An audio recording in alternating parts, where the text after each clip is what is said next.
People judge before knowing anything. That is just the way the world works. We are all victims of this concept. It's a human trait.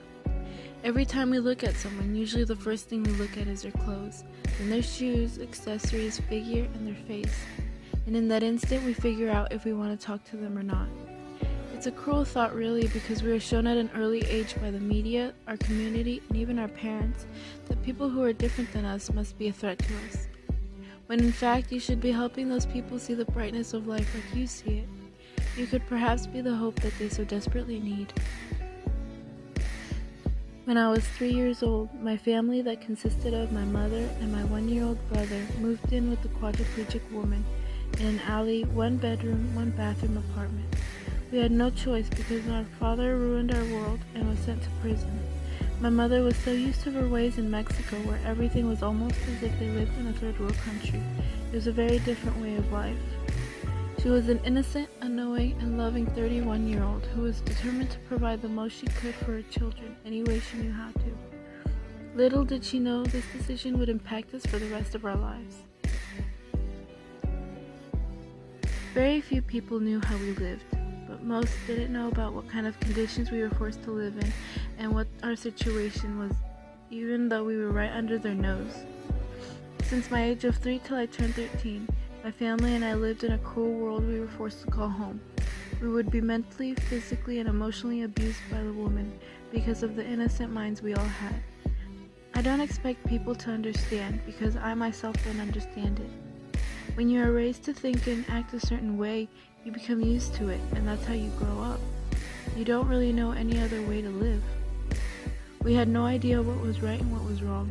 My mother was clueless and scared because she was told repeatedly and threatened that if she didn't do what the woman told her to, then the government would come and take her children away from her.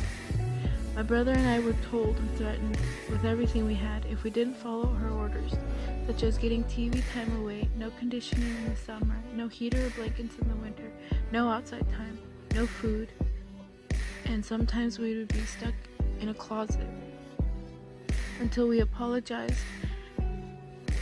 and did what was asked. My mother gave her bed baths, prepared meals, changed, maintained her personal hygiene, and worked nights every day for 13 years straight. The only time she ever got a day off was when her father passed away and when my little brother was born. She didn't work nights or get bed baths for 1 week, but after, she was back to the horrid schedule that was forced upon her. On top of it all, she tried getting us clothes, shoes, and necessities, even if they were used or given to her.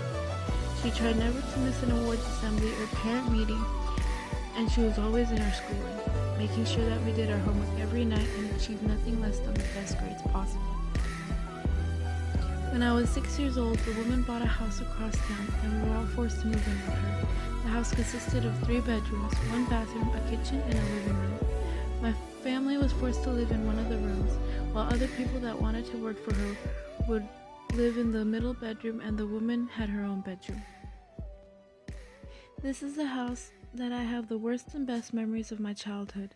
My brother and I met all kinds of different people, good and bad. Sometimes college students would work with her other times it would be lesbians, drug addicts, gays, homeless people who lost their children, or alcoholics that would stay in the middle bedroom. This damaged my brother and I because of the different kinds of humans that would live with us and mistreat us, such as yelling, cursing, and even hitting us when my mother wasn't around. Even so, my brother and I listened to her words when she always told us to be strong and to not be afraid of anything because we have faith. She always tried to do the best she could with what she had and never let anything down mind her thinking or bring her hopes down for the future. 4 years after we moved in with the woman, my father was released from prison and immigrated back to the United States. I was 7 years old. It was very odd because I didn't remember that I had a father, neither did my youngest brother.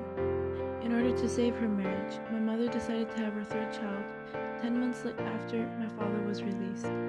It was the most beautiful thing I had ever laid my eyes on. The first time I ever saw my baby brother, I made up my mind that I would never give up, that the future was beautiful because you didn't know what was going to happen, no matter what the circumstances were. For those 9 months that my father was home, he would take us out and show us different things and tell us that it was not right how we were living. Yet a month after my little brother was born, he was sent yet again to prison for the same crimes. I didn't know what to think, because before, I thought that how the woman was treating us was normal. Like everyone had a woman like that, like everyone was living like us, even though a little voice inside my head didn't believe it. There was always this feeling of being imprisoned and used. The woman caused the most trauma on myself and my brother that follows me. We were the ones who understood her cruel words and were brainwashed because of our vulnerable young minds.